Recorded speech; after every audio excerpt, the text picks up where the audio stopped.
찬양의 가사 혹시 생각나십니까? 네가 나를 버리고 나를 떠나도 나는 너를 버리지 않고 떠나지 않겠다.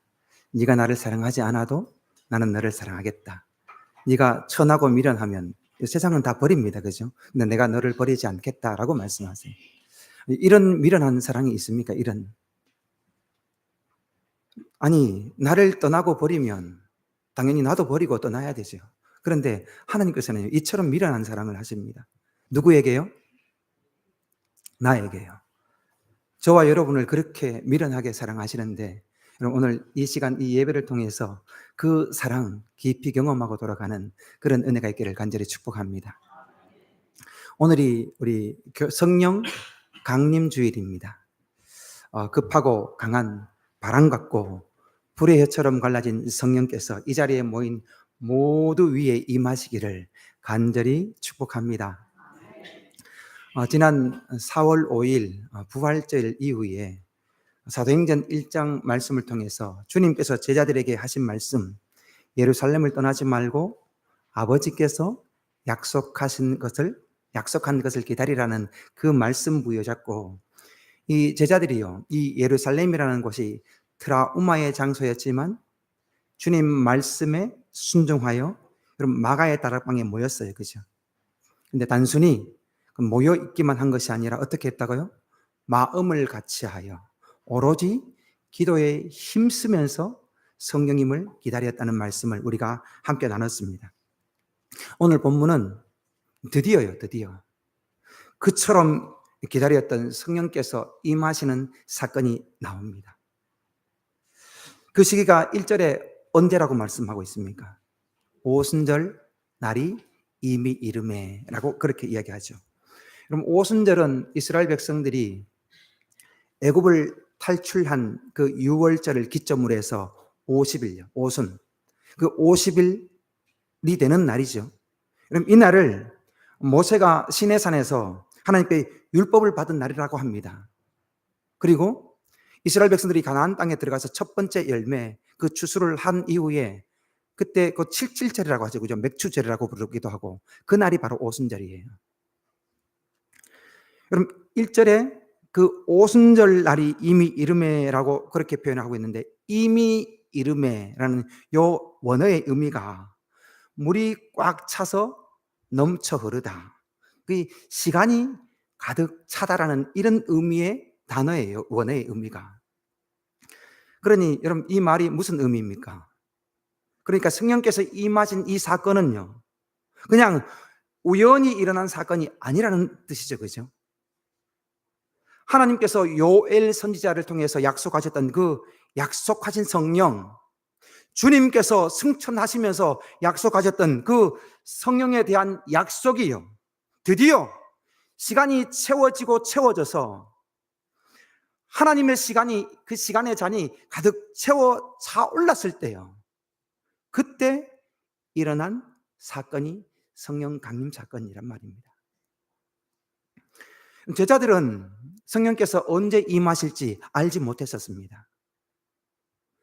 주님으로부터 약속을 받기는 했지만 하루가 지나고 이틀이 지나고 3일이 지나고 여러분 일주일이 지나도 어떠한 변화도 없었지요. 어떠한 조짐도 없었습니다. 하지만 하나님의 시간의 잔이 여러분 가득 찰 때요, 그때 하늘문이 여러분 열렸던 것이죠. 여러분 가운데도 하나님께 기도하는 것마다 응답되는 분도 계실 겁니다. 하나님께 기도할 때마다 응답되어서 하나님께 하나님 감사합니다, 내 기도를 이렇게 들어주셨다라고 그렇게 응답에 감사하는 분도 계시겠지만, 기도하는 것마다 응답 없어 답답해 하시는 분도 여러분 계시겠지요. 기억하십시오. 여러분의 기도의 잔, 그 믿음의 잔이 지금 계속 채워지고 있는 중이에요. 하나님의 응답의 시계는요, 절대로 1분 1초도 틀린 적이 없습니다. 단지 우리의 기도의 잔이, 믿음의 잔이 가득 찰 때, 그때가 이르면, 그때가 오면 반드시 하늘의 역사가 여러분 나타납니다. 원하기는 오늘이 그날이기를 원해요. 이 한 해가 지나가기 전에 이 한 해가 여러분의 그 믿음의 잔, 기도의 잔, 그 예배의 잔이 가득 차오르는 그 해이기를 간절히 축복합니다. 이어지는 말씀을 보면 오순절 날이 이미 이르렀을 때에 120명이 다 같이 한 곳에 모였다라고 그렇게 말씀하고 있죠. 그럼 1절이 그렇게 이야기합니다. 오순절 날이 이미 이름에 그들이 다 같이 한 곳에 모였더니라고 말씀하고 있어요. 1장 14절에도 이제 그런 표현이 있죠. 이들이 한 곳에 무작정 모였던 것이 아니라 기도하면서 모여 있었다. 그렇게 이야기하고 있는데, 그리고 그곳에 모인 모든 사람들에게 성령께서 충만히 임하셨다는 그런 말씀이 있어요. 사역을 하면서 목회자로서 굉장히 안타까운 그런 모습을 여러 가지 볼 때가 있겠지만 이럴 때가 있어요. 누구보다 은혜의 자리에서 말씀을 들어야 되는 사람요, 누구보다 기도의 자리에 머물러서 기도해야 될 사람은 정작 그 자리에 없는 모습을 많이 봐요. 아니, 항상 믿음이 좋은 사람들만 그 자리에 있어요. 또 예배드리고 또 기도하는 자리에서 그 자리에서 항상 나오는 분만 나와서 그 또 은혜 받고 또 하나님의 그 능력 가운데 거하는 모습들을 여러분 볼 때가 많습니다. 성도가 있어야 할 자리를 지키고 머물러 있는 것은 너무나 중요합니다. 그죠? 은혜 받는 자리에, 은혜 받는 자리에 머물러 있어야 은혜를 받고, 능력이 나타나는 자리에 여러분 머물러 있어야 능력을 덧입을 수 있기에 그 자리에 있다는 것이 여러분 너무나 중요해요. 누구라도 은혜의 자리, 그 예배의 자리, 기도의 자리, 그 회복의 자리에 머물러 있지 않으면요, 누구라도 이런 은혜를 받을 방법이 없습니다. 여러분들은 그 영적인 능력이 좀 탁월해서 주일 한 번의 예배를 드려도 한 주일에 그 영적인 그 에너지가 다 받을 수 있겠지만 그게 보통은 잘 안 되네요. 원하기는 목사가 나와라, 모여라 그렇게 해서 나오는 것이 아니라 은혜 받는 자리예요. 하나님의 능력이 있는 그 자리라면 내가 자원해서 그 자리를 사모하며 나오기를 간절히 축복합니다. 그 자리에 머물 때마다 하나님께서 부으시고 채우시는 그 은혜를 다 받아 누리는 그런 저와 여러분 되어지기를 간절히 축복합니다. 이제 본문 2절을 보면 성령께서 오순절 마가의 다락방에서 기도하는 성도들 가운데 임재하시는 모습이 나오는데, 여러분 2절입니다. 2절 한번 같이 한번 읽어볼까요? 읽습니다. 시작. 호련히 그들이 앉은 온 집에 가득하여. 아멘. 본문을 보면 성령께서 호련히 임하셨다고 하죠. 원어의 의미가 여러분 갑자기라는 그런 뜻의 단어입니다. 이 말은 성령께서 임하신 것이 인간의 계획이나 방법 가운데 임한 것이 아니라는 말이에요. 그죠? 목사가요, 성령 받아라! 막 슉슉 하면서 그렇게 성령 받으라고 외쳐서 성령을 받는 게 아니라는 말입니다. 성령께서 임재하시는 여러분 주체는 오직 누구일까요? 오직 하나님이세요. 오직 성령님, 오직 하나님, 오직 하나님의 주권 아래 하나님의 때에 성령께서 여러분 그분의 의지로 각 사람 가운데 임하시는 것이죠. 사람의 어떠함 때문에 여러분 임하시는 게 아니에요. 우리가 신앙생활을 하면서 여러분 진짜 힘들게 받아들여지는 그런 동사가 뭡니까? 신앙생활을 하면서 이거는 이런 동사는 좀 없으면 좋겠다라고 하는, 기다림 아니면 기다리다. 기다림이라는 이 동사가 참 신앙생활을 하면서 힘들고 지쳐요. 내가 원하는 때에, 내가 원하는 방식으로 하나님께 기도를 하면, 하나님께 은혜를 구하면, 구할 때마다 하나님 응답해 주시면 좋겠는데 어떤가요? 우리가 경험상으로 아무리 기도해도 응답이 되지 않은 때가 여러분 있잖아요. 여러분 가운데도 하나님의 도우심을 구하고 그분의 은혜를 구하며 기도하시는 분이 계실 텐데, 기도해도 응답이 없는 것처럼 느껴지는 분이 계신다면 기억하셔야 돼요. 우리의 기도의 분량이 가득 찰 때요, 그때 호련히요, 갑자기 역사하시는 하나님의 은혜가 있어요.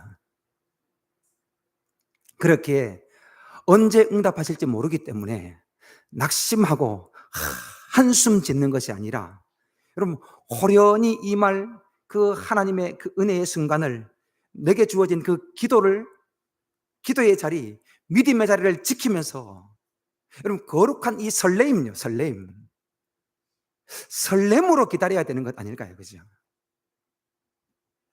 그렇게 기도하고 믿는 가운데 하나님께서 호련히 임하실 때를 여러분 기다리는 그런 기다림의 영성이 저와 여러분 가운데 있기를 간절히 축복합니다. 그렇다면 호련히 임하신 성령님은 여러분 구체적으로 어떤 방식으로 임하셨죠? 먼저 급하고 강한 바람 같은 소리가 있었다고 하는데, 지금 제자들이 주님의 말씀에 순종하면서 여러분 기다리던 이 성령님은요, 예수님께서 말씀하신 것처럼 예수님을 대신할 이 보혜사셨습니다. 그러니 예수님의 빈자리를 대신할 분이기에 제자들이 여러분 얼마나 간절하게 기다렸을까요? 그죠? 얼마나 간절하고 절실하게 그 주님의 빈자리를 대신 채워줄, 대신 그들을 위로하고 격려하고 그들에게 힘줄 그 성령님을 여러분 그렇게 기다렸을까요? 그런데 여러분 오늘 제자들이 그처럼 간절하게 성령님을 사모한 것보다 그들을요 더 간절히 사모한 분이 계십니다. 누굴까요? 성령님이세요. 그들이 성령님을 사모하고 간절히 염원했던 것보다 성령께서 그들 가운데 임재하시기를 더 간절히 사모하고 여러분 계셨습니다. 표면적으로는요, 제자들이 성령님을 간절하고 절실하게 기다린 것처럼 보입니다. 그죠? 하지만 성령께서 그 기다림이 얼마나 간절했으면 때가 차요. 때가 딱 차니까, 그 기다림의 시간이 목에 딱 차오르니까 여러분 참지 못하시고요, 언제 내려갈까 여러분 그렇게 참지 못하시고 갑자기요 급하고 강한 바람처럼 그들 가운데 임하실 정도로, 급하고 강한 바람요, 그런 바람처럼 임하실 정도로 성령께서 제자들을 더 사모하셨던 겁니다. 물론 여기서 급하다라는 이 표현은 그 원어의 의미가 빠르게라는 그런 의미가 아니에요. 원어로는 이 멈출 수 없는, 억누를 수 없는, 지체하지 않는 이라는 그런 의미의 단어입니다. 그러니 성령께서 제자들에게 임하시고 하는 이 열망은 더 이상 억누르지 못하고 지체하지 못할 정도로 그렇게 뜨거웠다는 말입니다. 성도라면 누구라도 하나님을 향한 갈망, 그분을 만나고 그분과 깊은 교제를 하고자 하는 이런 열망을 누구라도 가지고 계실 겁니다. 그런데 이런 우리의 열망보다 하나님께서 우리에게 오시고자, 우리를 만나고자 하시는 열망이 더 크고 강합니다. 오늘 제자들이 성령님을 사모하고 열망한 것보다 성령께서 더 하셨던 것처럼 우리가 성령을 사모하기 전에 성령께서 먼저 우리를 갈망하고 계셨다는 사실을 여러분 기억하시고, 성령께서 이 시간도 더 이상 억누르지 못하시고 급하게 달려와 저와 여러분 가운데 임하심을 여러분 믿음으로 받으시기를 간절히 축복합니다. 이어서 성령께서 강한 바람처럼이라고 그렇게 표현하고 있는데, 여기서 강한이라는 단어는 이 원어적으로 강력한, 여러분 막을 수 없는 그런 의미의 말이에요. 이처럼 급하고 강한 바람 같은 소리로 제자들 가운데 임하고자 하시는 이 성령님은요, 누구도 막을 수 없습니다. 그들이 지금 문을 닫고 있었죠, 그죠? 그 닫힌 문도, 그들을 둘러싸고 있는 두려운 현실도, 그들 가운데 있는 그 두려움도요, 그 세상 어떤 권세나 사단의 방해도 제자들 가운데 불어오는 이 성령의 바람은요, 이 강한 바람은 막을 수가 없었습니다.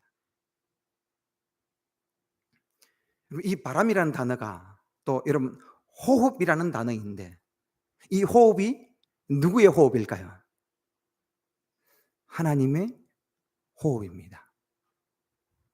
태초에 하나님께서 티끌로, 이 먼지로요, 더스트, 이 먼지 티끌로 사람을 만드시고 이 불어 넣으신 바로 그 하나님의 호흡.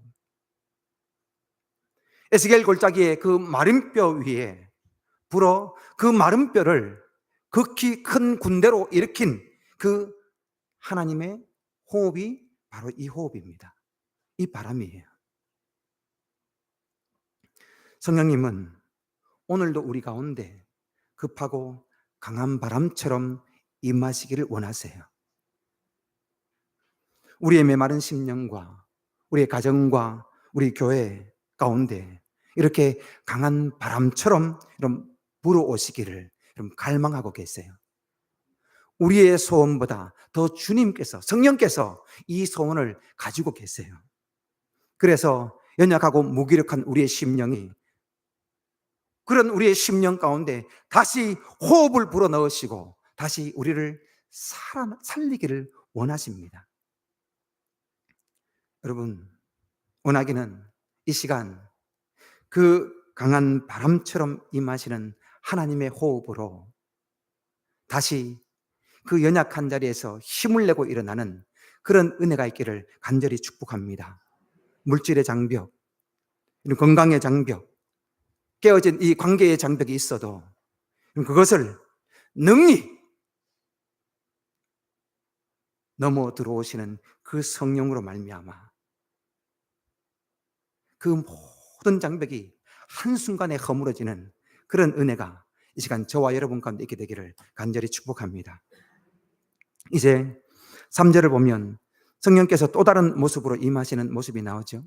마치 불의 혀처럼 갈라지는 것들이 각 사람 위에 하나씩 여러분 임하는 모습으로 성령께서 임하세요. 지금 성령께서 불의 혀처럼 각 사람 위에 머리 위에 임하셨다, 각 사람 위에 임하셨다라고 말씀하고 있는데, 보통 성경에서 불은 하나님의 임재를 상징하는 그런 것입니다. 모세가 떨기나무 불꽃 가운데서 하나님을 대면했었고, 출애굽한 이스라엘 백성들이 광야에서 불기둥으로 인도하시는 하나님의 그 인도하심을 경험했었죠. 이처럼 불은 하나님의 임재의 상징이기도 하고 또 죄를 태우는, 그 모든 것을 태우는 그런 요소이기도 합니다. 그런데 구약 시대 때는요, 이 성령께서는 특별한 사람에게 특별한 때에 여러분 임하셨지요. 모세나 다윗이나 엘리야나 선지자들이나 그런 특별한 사람에게만 여러분 성령이 임하셨습니다. 하지만 오늘 오순절 마가의 다락방에서 어떤가요? 그냥 평범한 사람들은 멀리서만 지켜만 보기만 했고 귀로만 들었던 그 성령님을 오늘 마가의 다락방에서는 그 모인 곳에 각 사람 위에 하나씩 임하는 역사가 나타나요. 남자나 여자나 어른이나 아이나 배운 자나 못 배운 자나 강한 자나 약한 자나 그 어떠한 구분도 없이 그 자리에 모인 자라면요, 개인적으로 각 사람 위에 여러분 임하는 역사가 여러분 나타났죠. 여러분, 성령께서 그들이 모인 곳에 여러분 임하셨습니다. 하지만 철저하게 여러분 잘 들으십시오. 각 사람 위에 임하셨어요. 어디에요? 각 사람 위에요. 철저히 개인적으로 성령께서 여러분 임하셨다는 말입니다. 성령님은 공동체 가운데 역사하세요. 하지만 반드시 개인에게 관심을 가지고 계십니다. 그 개인이 내가 너를 원하고 내가 다른 사람보다 너에게 임하기를 원한다라고. 성령님은 그렇게 개인적으로 만나고 그 개인을 여러분 변화시키고 개인을 회복시키기를 여러분 원하시는 겁니다. 교회 공동체 가운데요, 아무리 교회가 은혜 있고 와 우리 교회 진짜 이렇다 이런 역사 저런 역사, 우리 교회 죽은 자도 살아나고 상한 자가 치유되어지고 이런 기적이 나타난다라고 여러분 아무리 떠들어도 내가 그 은혜를 누리지 못하면요, 내 안에 성령이 충만하지 않고 내가 성령의 불을 경험하지 못하면 그것이 무슨 의미가 있나요? 중요한 것은 내 안에 성령께서 역사하고 계시는가, 내 안에 성령의 불이 있는가, 내가 그 은혜의 주인공인가? 여러분 그것이 중요한 것이죠. 오늘 이 예배 가운데 성령의 불이 저와 여러분 한 분 한 분 가운데 한 분 한 분 위에 임하시기를 간절히 축복합니다. 그런 간절한 기대와 소망을 가지고 예배로 나아가는 여러분 되기를 간절히 축복합니다. 이제 드디어 제자들이 그처럼 기다리던 성령의 충만함을 받아요. 그리고 성령이 충만한 이 제자들에게 나타난 이 첫 번째 현상이 있는데, 그럼 4절 말씀을 보십시오. 성령이 말하게 하심을 따라 다른 언어로 말하기 시작했다라는 말씀이 있어요. 잘 아시겠지만 창세기 11장에 보시면 바벨탑을 쌓는 사건이 나옵니다. 그때 이 인간들이요, 하나님처럼 높아지려고 바벨탑을 쌓아요. 인간의 교만이 나타나죠. 그때 하나님께서 야 이놈들 봐라 싶어서 언어를 흩어버리시죠. 언어를 흩어버리자 인간들 가운데 단절이 생깁니다. 그렇게 분열이 나타나서 다 각각 자기 언어 쓰는 사람들끼리 뭉쳐져서 다 흩어져 버려요. 바벨탑을 쌓는 것이 멈춰지게 됩니다. 그런데 여러분 그렇게 흩어졌던 그 언어가요, 오순절날 성령께서 임하시자 그 흩어졌던 언어들이 예수 그리스도 안에서 복음 안에서 성령으로 여러분 하나 되는 역사가 나타나게 됩니다. 여기서 우리가 주목해야 될 표현이 있습니다. 4절 한번 보십시오. 성령이 말하게 하심을 따라. 누가 말하게 하셨다고요? 내가 하고 싶은 말이 아닙니다. 내 생각, 내 뜻, 내 주장이 아니라 성령께서 그 성도들 120명의 사람들에게 말을 주셨대요. 말을 주셨대요. 그 말을 주시고 그 말하게 하심을 따라서 이들이 말을 했는데, 잘 아시겠지만 제자들은 그동안 여러분 누가 더 크냐를 위해서 싸웠던 사람들입니다. 그들의 입으로 예수님을 부인하고 변명하고 거짓을 쏟아냈던 사람들이 이 제자들이었어요. 그랬던 제자들이 성령께서 임하시고 그들의 입에 말씀을 주시자 가장 먼저 그들의 입이 여러분 바뀌게 됩니다. 그들의 입이 이제 변명과 거짓이 아니라 하나님의 큰 일, 예수 그리스도의 그 십자가의 구원의 이 복음을 여러분 힘있게, 사람을 두려워하지 않아요. 그때부터는 힘있고 담대하게 여러분 선포하게 되지요. 이처럼 성령 충만한 사람은요, 와, 내 성령 충만해졌던 것 같아. 그 사람의 말을 보면 여러분 알 수 있어요. 진짜 이 사람이 성령 충만한지. 거칠고 그리고 원망하고 불평하던 말이요, 복음의 말, 위로의 말, 감사의 말로 바뀝니다. 정죄하던 혀가 사람을 살리는 혀로 여러분 바뀌게 되는 것이죠. 원하기는 오늘 저와 여러분 가운데 성령으로 인해 이런 말의 변화가, 입의 변화가 있기를 간절히 축복합니다. 저와 여러분 가운데 오늘 이 말씀을 통하여 삶의 자리를 기도로 채우고 하나님의 때를 기다리는 그런 기다림의 영성이 다시 단단해지기를 간절히 원합니다.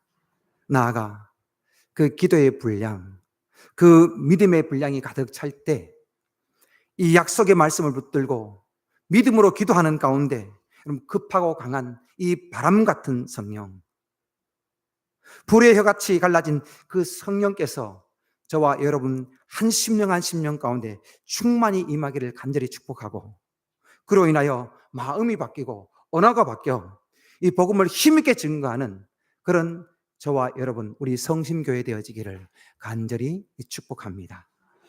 거룩하신 하나님 아버지, 은혜를 감사합니다.